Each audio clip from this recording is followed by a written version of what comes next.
السلام علیکم every one, کیسے ہیں آپ سب؟ تو شروع کرتے ہیں۔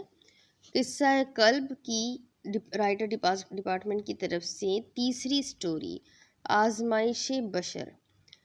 آزمائش بشر یس اور اس کی رائٹرز ہیں آمنہ عالم اور شیریں فاطمہ۔ مجھے احساس لکھنا ہے، مجھے الفاظ لا کر دو، میں ایک ٹوٹا شجر ہوں، مجھے ایک آس لا کر دو۔ میرا نام ماسر ہے، یعنی نیک، مگر میں نے پچھلے 20 برس سے کوئی نیکی نہیں کی۔ یہ 20 برس میں نے بھٹکتے ہوئے گزارے ہیں، یہ سمندر جس کے کنارے میں اس وقت بیٹھا ہوں 1 ہفتہ پہلے تک میرا واحد ہمراز تھا۔ یہ اٹھلاتی ہوئی لہریں میری راتوں کی بے سکونی کی گواہ ہے۔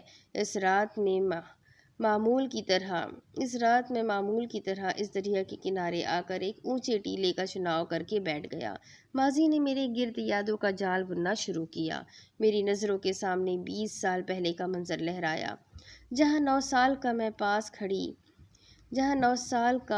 میں پاس کھڑی عبایا پہنتی عورت کو بہت دلچسپی سے دیکھ رہا تھا۔ وہ عورت میری ماں تھی۔ ماما، آپ باہر جاتے ہوئے یہ کیوں پہنتی ہے؟ میں نے اپنی ماں سے عبایا کی طرف اشارہ کرتے ہوئے پوچھا تھا۔ کیونکہ بیٹا یہ اللہ تعالیٰ کو پسند ہے، اور جو کام اللہ کو پسند ہوتے ہیں جب اس کے بندے انہیں عمل میں لاتے ہیں تو وہ خوش ہوتا ہے۔ میری ماں نے میرا گال کھینچتے ہوئے مجھے جواب دیا تھا، جب اللہ خوش ہوتا ہے تو پھر کیا ہوتا ہے؟ میرے نئے سوال پر میری ماں نے مسکرایا۔ پھر وہ ہماری دعائیں سنتا ہے اور ہم جو مانگتے ہیں وہ ہمیں دیتا ہے۔ امی، اپنی ماں کے اس جواب پر میں نے اپنا سر عضبات میں ہلایا۔ وہ اب اپنے سر پر اسکارف لپیٹ رہی تھی۔ ماما، میں کیسے اللہ تعالیٰ کو خوش کروں؟ میں نے کچھ دیر بعد پھر سے سوال کیا۔ دعائیں مانگ کر، نمازیں پڑھ کر، اچھے کام کر کے، میری ماں نے اپنے نقاب پر آخری پن لگاتے ہوئے مجھے جواب دیا تھا۔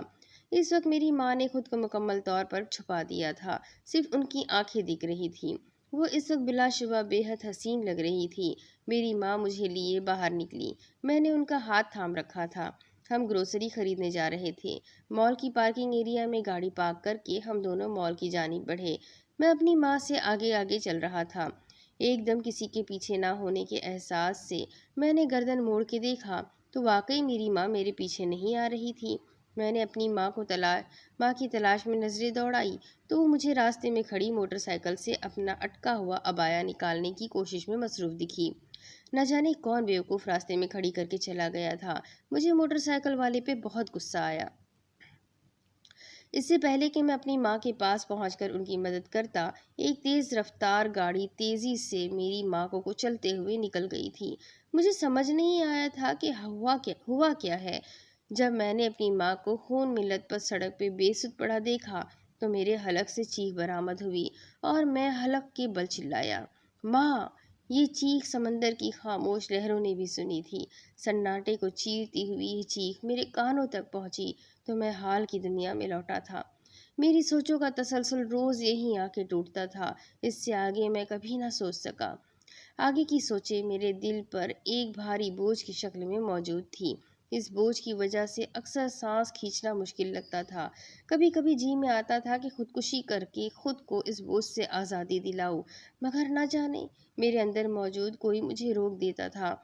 رات کا کافی حصہ بیت چکا تھا۔ میں نے اپنا سائیڈ پر پڑا کوٹ اٹھایا اور گاڑی کا رخ کیا۔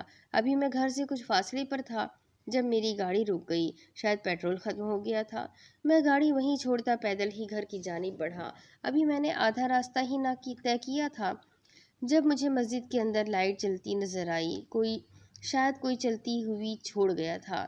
پہلے میرے دل میں آیا چلتی رہنے دو، لیکن نہ جانے کس خیال کے تحت میں مسجد کی طرف بڑھا تھا۔ میں نے ایک لمبے عرصے سے مسجد آنا تو دور، نماز پڑھنا بھی ترک کیا ہوا تھا۔ میں مسجد کے قریب پہنچا تو خوبصورت سی آواز نے میرے کانوں تک کا سفر کیا تھا۔ کوئی اردو ترجمے کے ساتھ قرآن پاک پڑھ رہا تھا۔ میں مڑنے لگا تھا جب اس آیت نے مجھے روک دیا۔ وَلَنَبْلُوَنَّكُمْ بِشَيْءٍ مِّنَ الْخَوْفِ وَالْجُوعِ وَنَقْصٍ مِّنَ الْأَمْوَالِ وَالْأَنفُسِ وَالثَّمَرَاتِ وَبَشِّرِ الصَّابِرِينَ، اور ہم ضرور تمہیں کچھ ڈر اور بھوک سے اور کچھ مالوں اور جانوں اور پھلوں کی کمی سے آزمائیں گے، اور صبر کرنے والوں کو خوشخبری سنا دو۔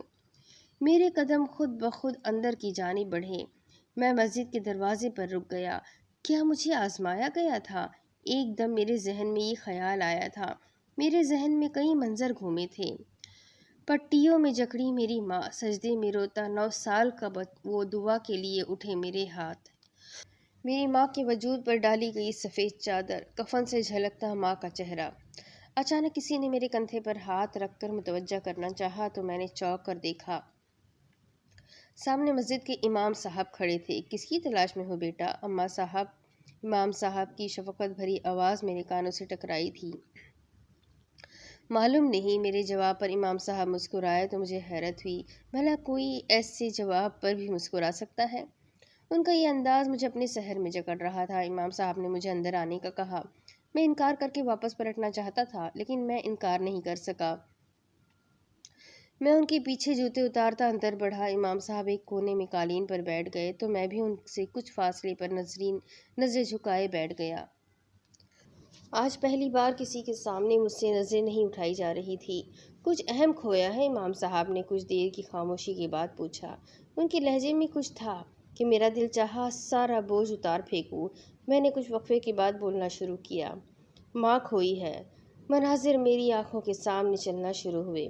مجھے نہیں معلوم تھا میں نے کیسے اپنی ماں کو ہسپتال پہنچایا تھا اور کیسے اپنے بابا کو اس سب کے بارے میں اطلاع دی تھی۔ ابھی ICU کے باہر بیٹھے مجھے کچھ وقت ہی ہوا تھا کہ مجھے اپنے بابا آتے دکھائی دیے۔ انہوں نے آتے ہی مجھ سے کچھ بھی پوچھے بغیر مجھے اپنے ساتھ لگایا تھا۔ ڈاکٹرز آ جا رہے تھے۔ دروازہ کھلتے ہی مجھے اپنی ماں کا پٹیوں میں جکڑے وجود کی جھلک دکھائی دی تھی۔ کچھ دیر میں ظہر کی اذان ہوئی تو میں اپنے بابا کے ساتھ ہسپتال کی مسجد میں ہی نماز پڑھنے گیا۔ میں اس دن سجدے میں رویا تھا۔ نماز کے بعد دعاؤں میں نے اپنی ماں کو مانگا تھا۔ ہم جب واپس آئے تو ICU کے باہر ہلچل مچی ہوئی تھی۔ نرسیں سامان لیے اندر جا رہی تھی۔ کچھ ڈاکٹرز بھی اندر گئے۔ کچھ دیر بعد وہ سر جھکائے باہر آئے۔ ایک ڈاکٹر نے آگے بڑھ کر بابا کے کندھے کو ہاتھ سے تسلی دینے والے انداز میں تھپکتے ہوئے "I am sorry" کی سرگوشی کی۔ یہ سرگوشی میرے کانوں تک پہنچی تو میں اندر بھاگا، جہاں ایک نرس میری ماں کے وجود پر سفید چادر ڈال رہی تھی۔ میری آنکھیں رونے سے انکاری ہو گئی تھی۔ پھر میں کبھی نہیں رویا تھا، البتہ اللہ سے دور ہو گیا۔ میں نے نماز ترک کر دی۔